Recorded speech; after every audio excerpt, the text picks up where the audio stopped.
always interesting to see the posse who joins him in court, and this is a whole new cast of characters today. Don Jr. there too, in the background there. Yeah, Eric Schmidt, the senator, is there today. It looked like Pam Bondi too, yes, and also Matt Whitaker, who I think was quoted yesterday also. So you observed it. You think he got a haircut, which I do think he got a haircut. A little trim last night. Trim. Brett Tolman is a former U.S. attorney and now executive director at Right on Crime. It's great to have you with us Brett. as we get underway. The cross-examination of Costello about to get underway. Your thoughts on his testimony yesterday, and any observations about the tussle he had with the judge? Yeah, Dana, I found it quite interesting.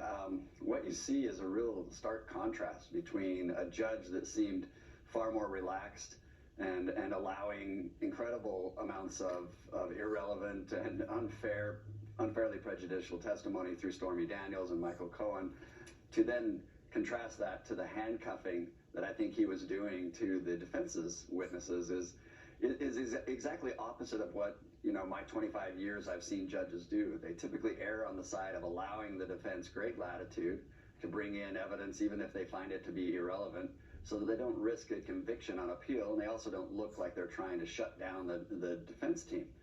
Here we have something that you rarely see in this judge and the interaction, especially with Costello. Yeah, I wasn't there. I don't know if this happens.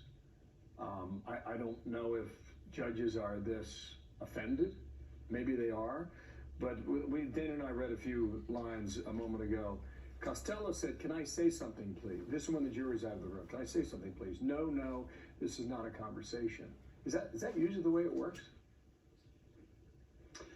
Bill, by the way, you weren't bad actors. I thought you did a fine job with your lines. But I will tell you, judges, every now and then you run across a judge that has some insecurity, ego-driven. They control the courtroom. If they're ever challenged, it's interesting to see their reaction. And here, I think he has something personally at stake in wanting to show that he's running a good trial. But more than that, I think he wants to see Donald Trump convicted.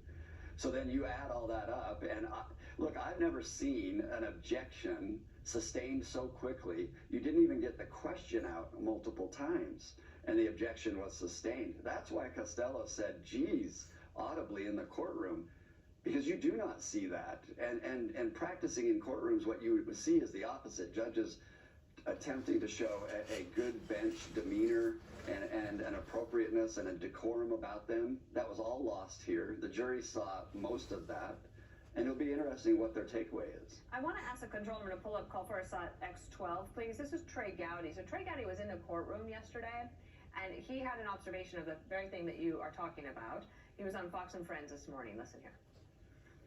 I don't mind if the strike zone is low. I don't mind if the strike zone is high, but it needs to be the same for both teams. I have rarely seen a more pro-prosecution judge. The exact same question the defense asked, there was an objection that was sustained. The prosecution asked, and the objection was overruled. The defense has a mountain to overcome with this judge.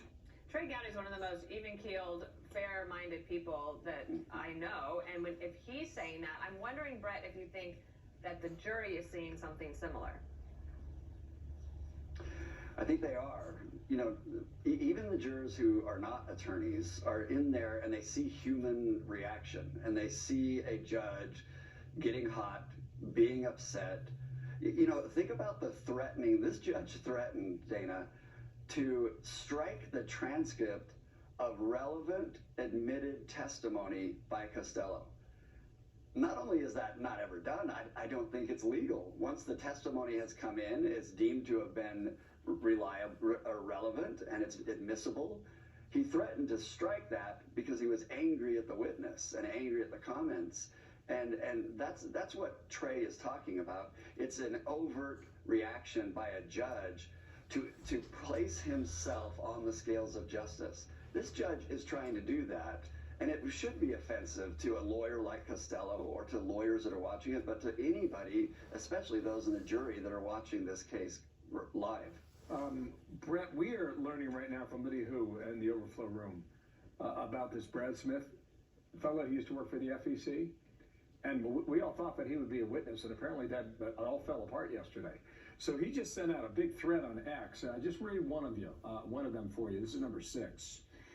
He talks about what we were going to testify to. We were going to go over the reporting schedules, showing that even if they thought it was a campaign expenditure to be reported, an expenditure made on October 27th, that would have been 2016, when money is sent to Stormy Daniels' attorney, would not under law be reported until December 8th, a full 30 days after the election. Can you make sense of that and how that would be relevant, and maybe give us an explanation as to why look, if you're going to be charged for campaign violations, and the defendant wants to call somebody up there and testify to how this works, and based on all of our understanding, federal election law is very complicated, and you would need an expert witness to take the jury through this. Why would he not be allowed to tell that story? Well, Bill, judges typically do not like anyone taking the stand that is going to try to explain the law. It is explicitly the role of the judge to explain the law to the jurors. But what you highlighted is different. What you highlighted is an analysis of the facts of this particular case, the dates involving reporting, the payment itself, and whether it aligns up with the theory of the case. Now, that is not necessarily someone taking the stand and analyzing the law. Instead, it's actually testifying that the statute doesn't apply if these are the facts. The jury can then decide if they're accurate on what the facts are and the reporting dates. But that should have been allowed. It's another obvious effort by the judge to prevent the defense from putting forth its best case. And look, if you don't care about the appeal and upholding the conviction, then this is what you'll get. You'll get a judge that's very activist and placing his hand again on the scales of justice. Brett Tolman, thank you so much, and love that you're there in that beautiful state of Utah with that great background. Thank you so much. Thank you, Brett. It is coming up on 9.